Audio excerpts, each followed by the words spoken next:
Chapitre 49, il va faire des trucs avec l'armée. Il va s'entraîner dans un camp avec William. Ils font des exercices avec des fusils, des bateaux et des trucs. Harry il tombe, il se fait mal au genou. Donc il saigne beaucoup du genou. Mon genou pissait le sang. Quelle plume, quelle plume. Les premiers secours sont arrivés dans la minute. Les relations publiques du palais ont dit que le prince Harry s'était blessé au genou en jouant au rugby. Donc ça le fait beaucoup rire parce que les journalistes disent qu'il s'est blessé au rugby alors que c'est faux. Donc apparemment c'est hilarant, il a éclaté de rire, je ne sais pas pourquoi. Les journalistes ont ensuite dit qu'il avait peur d'entrer dans l'armée, qu'il voulait échapper au service et qu'il avait inventé de toutes pièces cette histoire de genou blessé pour gagner du temps. J'étais, affirmait-il, un lâche. Chapitre 50, donc on est à la page 204. Il y en a 803, je vais crever. Mais vous comptez sur moi et j'ai une mission. Et surtout, j'ai pas de travail, donc je vais finir. Un copain de Willy organise une fête pour son anniversaire, à la campagne, dans la région du... Je ne dirai pas ce mot. Gloucestershire. Gloucestershire. Gloucester. Enfin, à la campagne. Ah. C'était une soirée costumée avec un thème passablement gênant, colon et indigène. Les invités étaient instamment priés de se déguiser en conséquence. Janvier 2005. Je n'aimais pas les fêtes costumées. Bah ouais, t'aurais pas dû y aller, hein. Je ne supportais pas les soirées à thème. Pour son dernier anniversaire, ou celui d'avant, Willy en avait fait une sur le thème Out of Africa. J'avais trouvé ça agaçant et consternant. Chaque fois que j'avais été en Afrique, je portais des shorts et des t-shirts. Mais cette fois, c'était pire encore, 1000 fois pire. Je ne possédais pas le moindre vêtement indigène ou colonial dans ma garde-robe. Je lis en ayant en tête ce qu'il a fait, et je me dis, mais quelle tête à claque. Je vivais avec papa et Camilla, tantôt à St. James, tantôt à Highgrove. Toutes mes affaires tenaient dans une simple valise que je trimballais d'un endroit à l'autre, si bien que je me fichais royalement de la façon dont je m'habillais. Mais quand tu sais qu'il s'est mis en costume nazi, tu te demandes quel concours de circonstances. Enfin, il essaye de, de te dire non, mais j'avais rien d'autre à mettre. Donc, et là, Hitler. Bon. La plupart du temps, on aurait dit que j'avais enfilé le premier truc qui m'était tombé sous la main en me réveillant dans une pièce mal éclairée et en désordre. Je me suis habillée dans le noir, j'avais pas vu que c'était un costume nazi. Alors une soirée déguisée et à thème, pour moi c'était un cauchemar, non merci, hors de question. Mais Willy a insisté. On va te trouver quelque chose à te mettre, Harold. Quel méchant William. Mon frère m'a déguisé en nazi. Sa nouvelle petite amie a promis de nous donner un coup de main. J'aimais bien cette fille. Elle était insouciante, douce, gentille. Elle avait passé son année sabbatique à Florence. Elle s'intéressait à l'art et à la photographie et aux fringues. Elle avait une véritable passion pour les fringues. C'est elle qui m'a habillée en nazi. Non. Elle s'appelait Kate. Je ne sais plus quel costume elle avait choisi pour elle-même, indigène ou colonial, mais elle avait aidé Willy à se déguiser en une espèce de félin. Juste au corps moulant avec, est-ce possible, ou est-ce ma mémoire qui me joue encore des tours, une longue queue élastique recourbée dans le dos.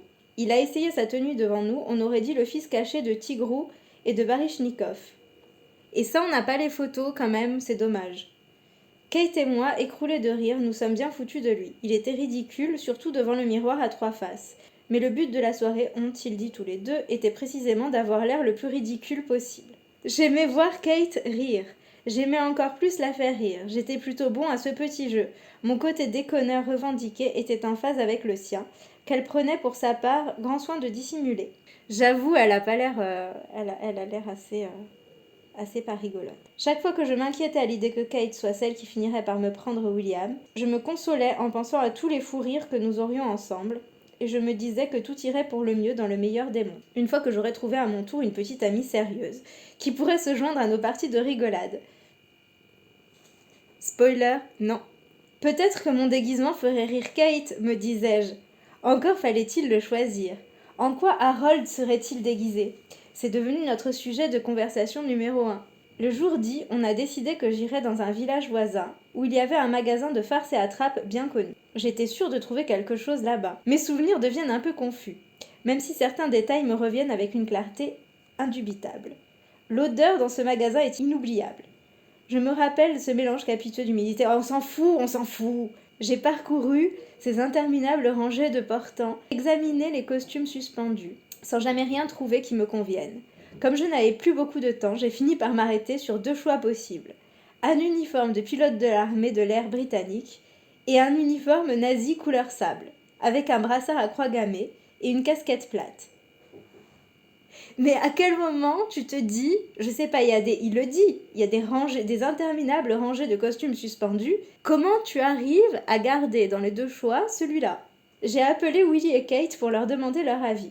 L'uniforme nazi, ont-ils répondu de concert. Je l'ai loué, ainsi qu'une fausse moustache pour en rajouter une couche dans le ridicule, et je suis rentrée à la maison. J'ai essayé mon costume. Kate et Willy ont hurlé de rire. C'était encore pire que le juste au corps léopard, 100 fois plus grotesque. Et, une fois encore, c'était précisément le but. Mais la moustache n'était pas tout à fait taillée comme il faut, alors j'ai coupé les extrémités pour lui donner une allure hitlérienne plus réaliste. Quand nous sommes arrivés à la soirée, mon déguisement n'a fait tiquer personne. Bah écoute, t'es entouré de débiles racistes complètement abrutis, forcément. Tous les indigènes et les colons ne se préoccupaient que d'une chose, boire comme des trous et se peloter. Personne ne m'a remarqué, j'ai vécu ça comme une petite victoire personnelle. J'étais déguisée en nazi, personne ne m'a remarqué. C'était super soirée. Quelqu'un, en revanche, a pris des photos. Quelques jours plus tard, cette même personne, se disant qu'il y avait là une opportunité de se faire un peu d'argent ou de provoquer un scandale, a contacté un journaliste. Bah oui, je l'aurais fait aussi, franchement. Combien pour des photos récentes d'une soirée où se trouveraient de jeunes membres de la famille royale? La plus croustillante était censée être celle de Willy en juste au corps. C'est vrai que j'aurais bien aimé la voir. Mais le journaliste en a repéré une autre. Et pardon, c'est quoi ça? Le suppléant déguisé en nazi? Ils ont rapidement négocié, d'après des témoignages qu'on m'a rapportés. Ils se sont entendus sur un prix de 5000 livres sterling, et quelques semaines plus tard, la photo a fait le tour du monde, à la une de tous les journaux, sous des titres fracassants. Hail Harry, Harry le nazi, un roi camé. Mais il est bête le pauvre. Une véritable tempête médiatique s'est aussitôt déchaînée, à laquelle j'ai souvent cru que je ne survivrais pas. Est-ce qu'on compatit? Pas du tout. Et j'avais l'impression de l'avoir bien mérité, oui, clairement. Par moments, au cours des semaines et des mois qui ont suivi, je me suis dit que j'allais mourir de honte. Tu aurais pu, tu aurais dû. En découvrant ces photos, les gens se demandaient en général « Mais qu'est-ce qui a bien pu lui passer par la tête ?» Et la réponse la plus simple à cette question était « Rien du tout ». Quand je les ai vus, j'ai immédiatement compris que mon cerveau s'était mis en veille. Qu'il était peut-être même en mode veille depuis un certain temps. J'aurais voulu frapper à la porte de tous les foyers britanniques pour expliquer aux gens « Je n'ai pas réfléchi. » Ben non, clairement non. Je ne pensais pas à mal. J'ai pris un costume j'ai pris un costume de nazi, je me suis dit « Ah, c'est rigolo. » Je me suis mis une petite moustache. Je pensais pas que les gens, ils allaient mal le prendre. Mais ça n'aurait fait aucune différence, la sentence est vite tombée, elle était impitoyable. J'étais soit un néo-nazi, soit un débile mental. Eh oui. J'ai d'abord cherché conseil auprès de Willy. Il était désolé pour moi, mais il n'avait pas grand-chose d'autre à me dire. Ensuite, j'ai appelé papa. À ma grande surprise, il était serein. Non mais Charles, il en a rien à foutre. C'est incroyable, il est complètement perché.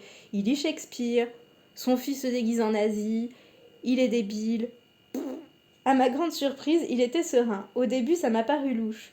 Je me suis dit qu'il voyait peut-être dans cet énième scandale une nouvelle occasion de redorer son propre blason auprès de l'opinion publique. Ouais, ton fils est déguisé en nazi, ça redore rien du tout. Hein. Mais il m'a parlé avec une telle tendresse, une compassion tellement sincère que j'étais décontenancée et reconnaissant. Il ne s'est pas appesanti sur les faits. Mon cher enfant, comment as-tu pu faire une bêtise pareille?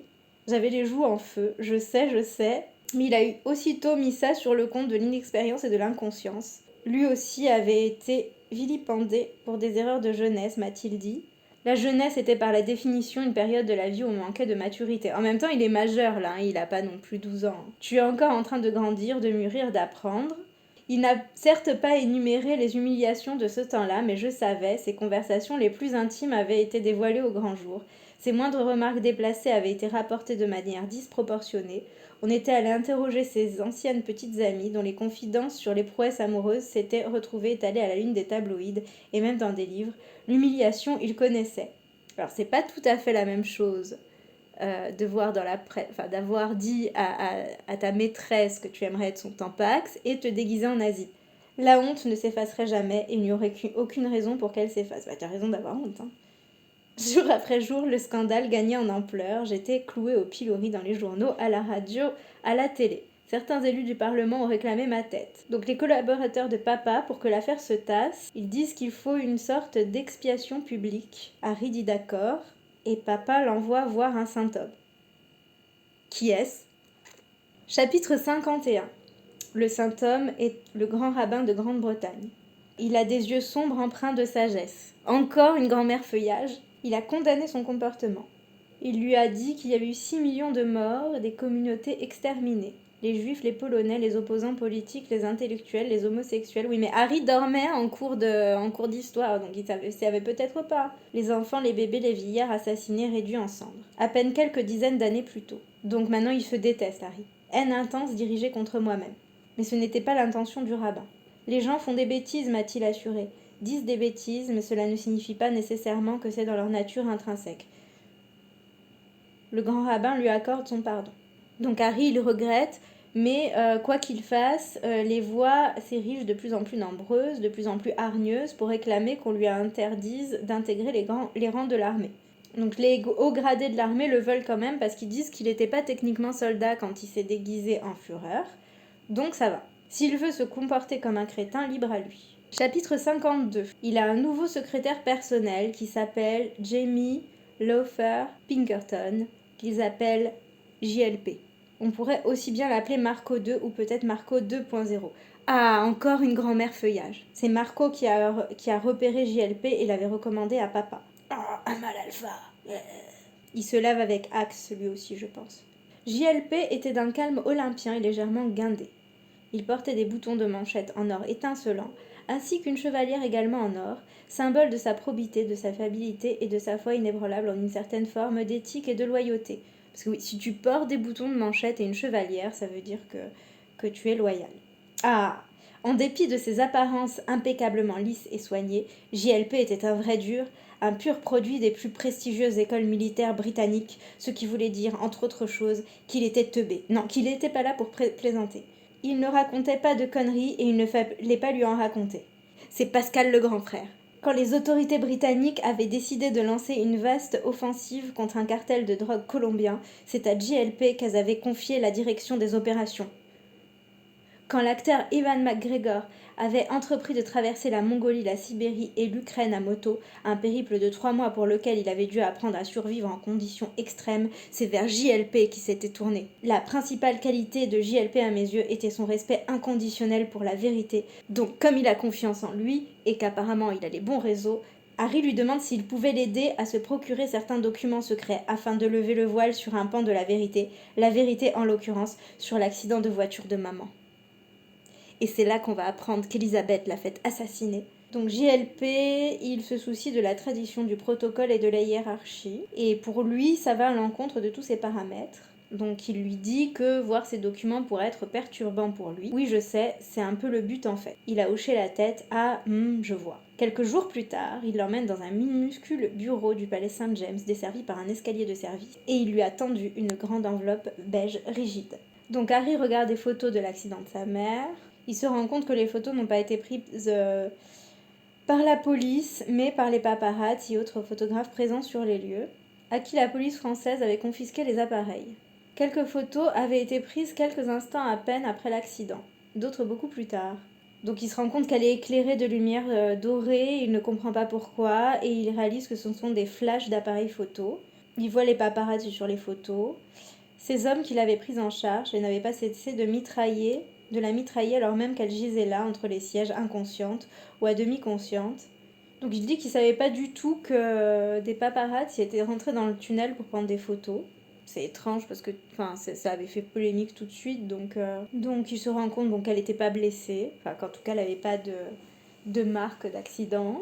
Ah, et donc comme elle n'a pas de blessure sur les photos, elle n'est pas morte. J'avais voulu voir ces documents parce que je cherchais des preuves, or ce dossier ne prouvait rien, sinon que maman avait eu un accident de voiture, dont elle semblait être sortie relativement indemne.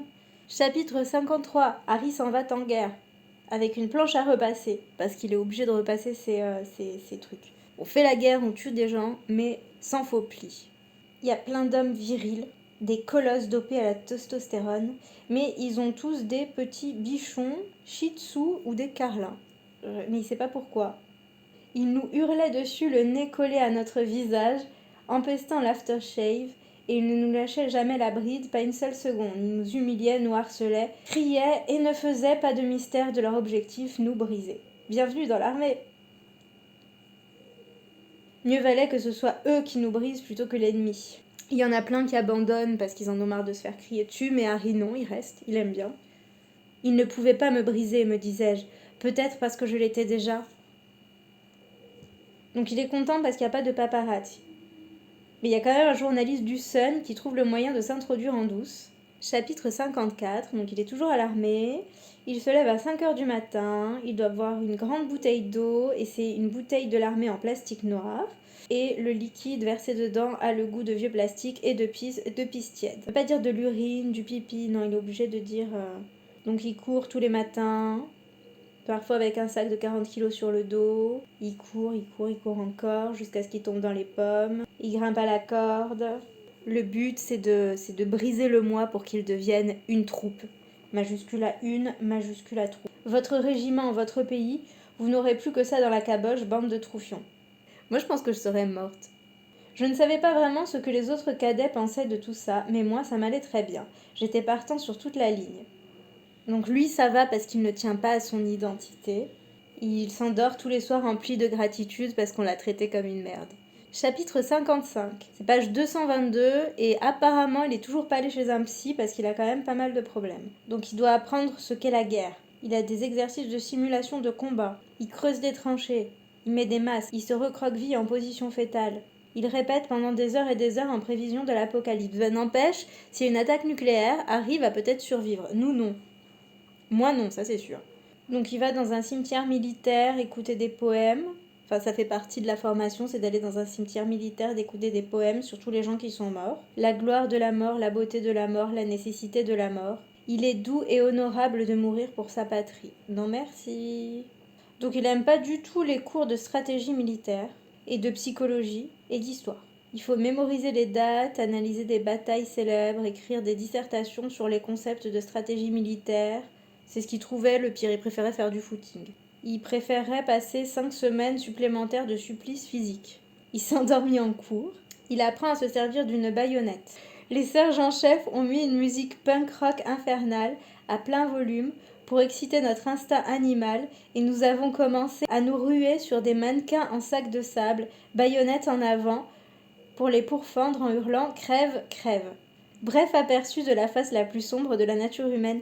Effectivement, il apprend à lancer des grenades. J'étais bon tireur, habitué à canarder des lapins, des pigeons et des écureuils à coups de calibre 22 depuis l'âge de 12 ans. Mais il a fait des progrès, des gros progrès. Il a tué d'autres trucs. C'est un... Je sais pas. Je sais pas, moi je tuais rien. Hein. Je crois qu'une fois j'ai tué un escargot, mais j'avais pas fait exprès et je crois que j'avais pleuré. En plus, il a même pas l'excuse, quand il avait 12 ans, il massacrait des petits animaux, sa mère était encore vivante, hein, donc ça va bien de faire porter la colère sur la mort de sa mère. C'était une espèce de psychopathe bien avant. Quand je lis les trucs de Harry, qui massacrait plein d'animaux, je me demandais si tous les garçons faisaient des trucs aussi débiles quand ils étaient petits. Et si c'est le cas, est-ce que c'est un fait de nature ou un fait de culture? Est-ce que c'est de l'inné? Est-ce que c'est de l'acquis? Est-ce que vous naissez psychopathe ou vous devenez psychopathe? Ne me répondez pas, vraiment, j'ai pas envie de savoir. Chapitre 56. Donc là, il doit faire un exercice particulièrement brutal. Ce n'est pas tuer des gens encore, mais c'est la longue randonnée. C'est le GR20 en Angleterre. Donc ils doivent marcher pendant plusieurs jours, harnachés par de divers équipements, pesant à peu près le poids d'un jeune adolescent, et en plus c'est la canicule. Ils doivent faire ça tout le week-end du vendredi au dimanche soir. Ils ont dormi le samedi soir. Ils ont été réveillés par la pluie. Ils ont ouvert la bouche pour boire des gouttes de pluie. Mais ils étaient mouillés, c'est le problème de la pluie. Donc ils ont marché tout mouillés sous la pluie. Harry était découragé. Il a mal aux pieds. Il a enlevé sa botte et sa chaussette droite, et toute la plante du pied est partie avec. J'étais dégoûtée, oui, bah oui, c'est dégueulasse. Hein. Ah, il était dégoûté parce qu'il pouvait pas continuer, pas par son pied. Fin de l'expédition pour lui. J'ai hoché la tête abattue. Il y a une ambulance qui vient le chercher. et ils lui disent il peut pas continuer. Mais il y a un sergent-chef qui arrive et qui lui dit Monsieur Wells, parce il l'appelle Monsieur Wells, c'est la dernière ligne droite. Il vous reste littéralement 9 ou 10 kilomètres à faire, c'est tout. Bah c'est tout, putain, c'est beaucoup, hein. Avec un pied en moins. Je sais, vous avez les pieds en compote, mais je vous conseille de ne pas renoncer. Je sais que vous en êtes capable, et vous le savez aussi. Continuez. Vous ne vous le pardonnerez jamais si vous baissez les bras maintenant. Oui, c'est là, je me dis, je pourrais jamais faire la guerre. Moi franchement, si on est attaqué et c'est moi qui dois vous défendre, vous êtes foutus. Moi, j'ai une ampoule, j'ai une ampoule, je reste dans l'ambulance. Mais pourquoi les gens veulent souffrir comme ça? C'est assez moche la vie, t'as pas besoin de rajouter une couche. Donc Harry décide de continuer. Donc il a mis il a mis des bandages et des trucs autour de son pied pourri là. Donc il a continué de marcher en pensant à l'Angleterre. Enfin, s'efforçant de penser à autre chose pour oublier la douleur. Il a mis le pied dans l'eau en se disant ah tiens ça va me faire du bien, mais non en fait c'était pire. Les 6 derniers kilomètres ont été les pas les plus difficiles que j'ai jamais fait sur cette planète. Franchement, je le comprends parce qu'une fois, j'avais mis des ballerines et ça m'a fait une ampoule derrière, vous savez, derrière le talon là. Et je devais marcher chez moi et j'ai marché de Orsay jusqu'à chez moi. Et ben j'ai monté les escaliers, j'ai enlevé mes ballerines dans le hall d'entrée parce que j'avais quand même une dignité, j'avais pas marché pieds nus dans la rue. Mais j'ai monté les escaliers pieds nus parce que j'ai trop souffert. C'est vraiment un problème parce que j'ai pas des pieds à ballerine alors que j'adore ça et je peux pas en mettre. Il a remercié le sergent-chef. Il m'a adressé un petit sourire puis il a tourné les talons. Les hommes, les vrais, ça a pas mal aux pieds. Chapitre 229. Ah non, pardon, c'est la page 229. Chapitre 57, ressenti 229. Harry est épuisé, mais il a l'impression d'être... il a une espèce de révélation totale d'être dans l'armée. Il est super content de se faire traiter comme une merde. Il polit ses bottes en crachant dessus. Il envoie des textos à Chelsea. On l'a autorisé à garder son portable pour des raisons de sécurité. Ouais, bah ça fait pas partie des autorisations, ça. Bon, après, il prête son téléphone aux autres cadets pour qu'ils puissent envoyer des messages à leurs petites amies. Et il partage son téléphone, c'est gentil. Et il a plus peur du noir. Chapitre 58. Il est lieutenant Wells des Blues and Royals, le 2e plus ancien régiment de l'armée britannique. Il fait partie des officiers chargés de la sécurité du monarque. Comme ça, quand c'est William le roi... En fait, tout était un projet pour que quand William serait roi, il puisse l'assassiner et ensuite devenir le roi à son tour. Donc pour sa cérémonie je sais pas comment ça s'appelle, de couronnement de l'armée, j'en sais rien, quand ils disent qu'il est devenu lieutenant, il y a papa, Camilla, grand-père, donc Philippe, Tiggy c'est sa nanny, et Marco, c'est le mâle alpha. Et bien sûr grand-mère, Elisabeth II. Donc elle était très fière de le voir, elle a beaucoup souri. Ah, il y avait Willy. Donc Willy, il a fait son service militaire, il était camarade soldat. Il avait commencé après moi parce qu'il était d'abord allé à l'université. Il ne pouvait pas se comporter comme il l'avait toujours fait à chaque fois que nous étions retrouvés dans la même institution. Il ne pouvait pas faire semblant de ne pas me connaître. Ça aurait été un geste d'insubordination. Pendant un bref instant, le suppléant était supérieur à l'héritier. Oh mon Dieu! Alors là, il est content. Oh là là, c'est moi le plus fort. C'est moi qui ai la plus grosse... Pardon. Grand-mère a passé les troupes en revue. Quand elle est arrivée à ma hauteur, elle a dit « Oh, bonjour ». J'ai souri et rougi. Ensuite, les adultes sont partis après la cérémonie et une nuit de beuverie et de fou rire. Chelsea était ma cavalière. Une deuxième passation a eu lieu ce soir-là, si je puis dire. Je me suis réveillée le lendemain avec le sourire jusqu'aux oreilles et une gueule de bois carabinée. Prochaine étape, ai-je annoncé à mon reflet dans le miroir en me rasant, l'Irak. Plus précisément, le sud de l'Irak. C'est là où on n'est pas allé grâce à Jacques Chirac qui a fait le seul truc cool qu'il a fait de toute sa carrière, je pense. En mettant le veto en n'y allant pas. Qu'il doit aller en Irak, j'ai sondé mon âme, je n'avais pas peur. J'étais résolue, j'étais déterminée. Mais il y avait autre chose. La guerre, la mort, les risques que je pouvais encourir là-bas, tout valait mieux que de rester en Grande-Bretagne, ce pays qui pour moi était en soi une sorte de champ de bataille permanent. Tout récemment encore, des articles avaient paru dans la presse à propos d'un message vocal que m'avait laissé Willy en se faisant passer pour Chelsea. D'autres rapportaient que j'avais demandé à JLP de m'aider à rédiger une dissertation à Sandhurst. Il se trouve que ces 2 histoires, pour une fois, étaient vraies, la question n'était pas là, bah si, un peu quand même. Il a encore triché, mais c'est pas possible, hein. Tout ça me rendait complètement parano, mais arrête de faire des conneries aussi.